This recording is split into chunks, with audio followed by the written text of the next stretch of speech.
So this is a Japanese matcha tiramisu. The difference is it's light and fluffy and very delicious with a hint of matcha flavor, and it's very complementary with coffee and tea at the side. Hey guys, I'm Ryan, and today we're gonna make a matcha tiramisu.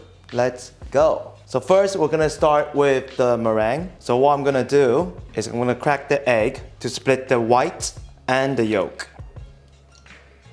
When I make a meringue, I'm gonna use the egg white to whip it up, and then we're gonna make a sabayon, which is ideally we use egg yolk and then we put it in the bain-marie, and then we mix it with sugar and slowly heat it up so it gets it nice and fluffy. So I'm gonna first get the egg white out, separate it, and then we're gonna start with the meringue. So ideally there's a lot of different meringues, but today we're gonna make a French meringue. And to do that, we're gonna add sugar. This is around 60 grams of sugar, but you wanna just add half of it first, and then we're gonna start whisking.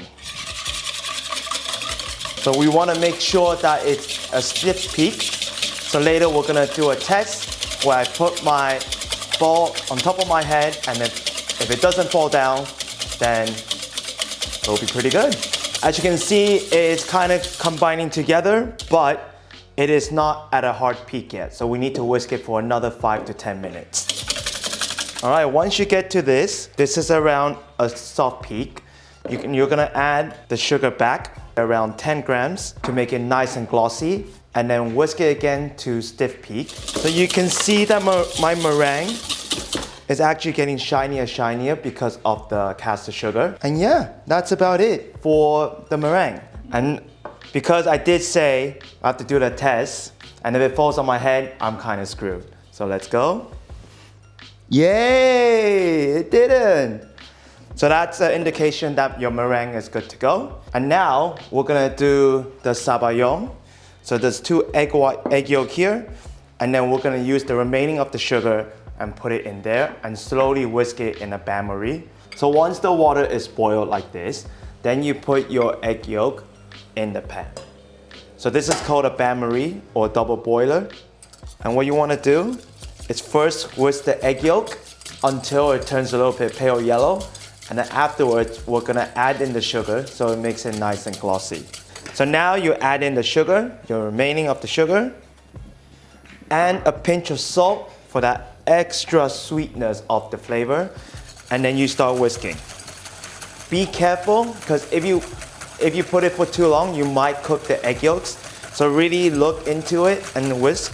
So this is what you're looking for. It's nice pale yellow color, and with the sugar, it's nice and glossy. If you don't want to do this method because it takes quite a while, of course you can do it with raw egg yolks and just add the sugar and whisk it to this color as well. So now we're gonna do the whipped cream. This is around 200 mils of double cream. We're gonna add it into the bowl, and then you can use a KitchenAid to whip it with the whisk, or if you're like me, I got something special from home.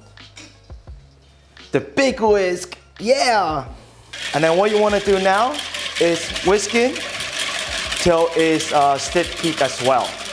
So this is the consistency you're looking for. If you look, it's nice, stiff peak. So I've been whisking this about 5 to 10 minutes, but this whisk should shorten my time because it aerates faster. So now we got the whipped cream, French meringue, the sabayon, and now we're gonna add the mascarpone, which is an Italian cheese.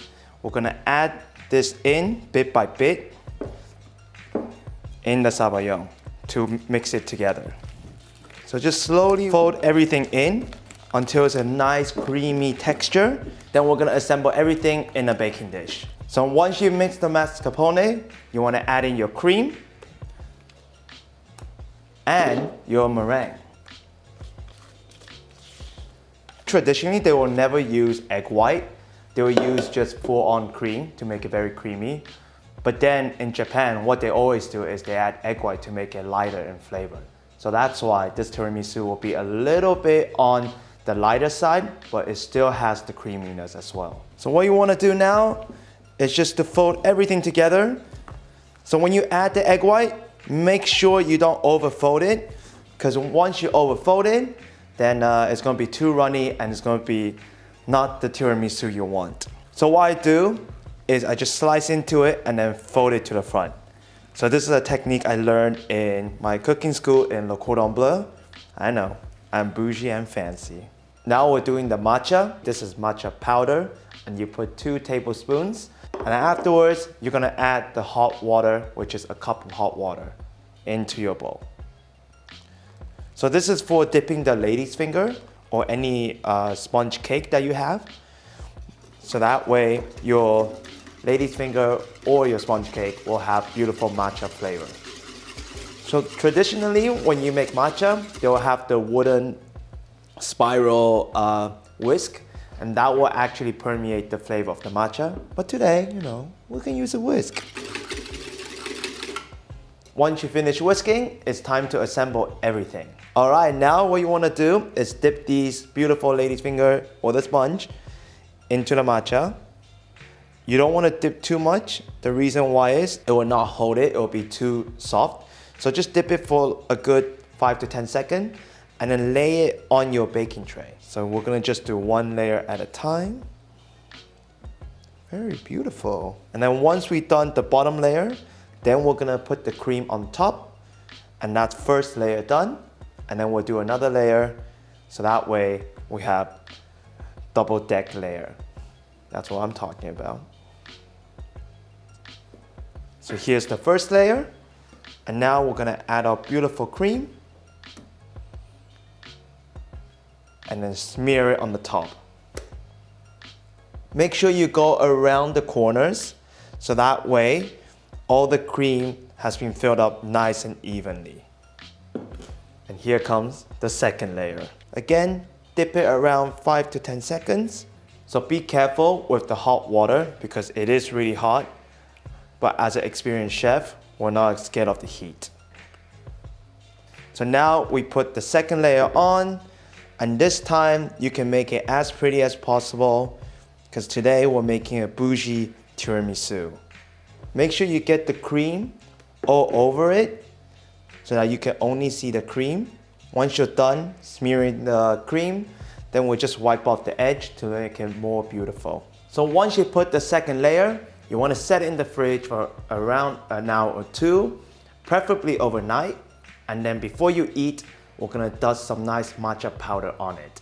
So I've been sitting this tiramisu for at least an hour. I didn't do the matcha powder yet because if you do it before, it's gonna start being soggy and wet on the top. So you wanna do it at the very end before serving the dish. So now I'm gonna dust it with some matcha powder. You wanna get it everywhere so that's nice and green, and that's it. Now it's ready to slice, so I'm gonna slice it into cubes and I'm gonna serve it up.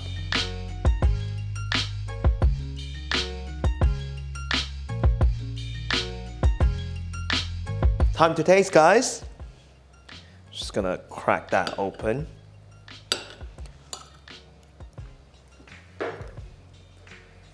Oh, it's light, it's fluffy, so matcha flavor. It's not too sweet. You don't get that heavy sweetness from the castor sugar, and then the creaminess from the meringue, and also a little bit of that heavy cream. Oh, that's just match made in heaven. Thank you for watching, guys. Hope you enjoyed this recipe, and comment down below on our YouTube channel what is your favorite Japanese dessert, and I hope to see you guys soon. Bye.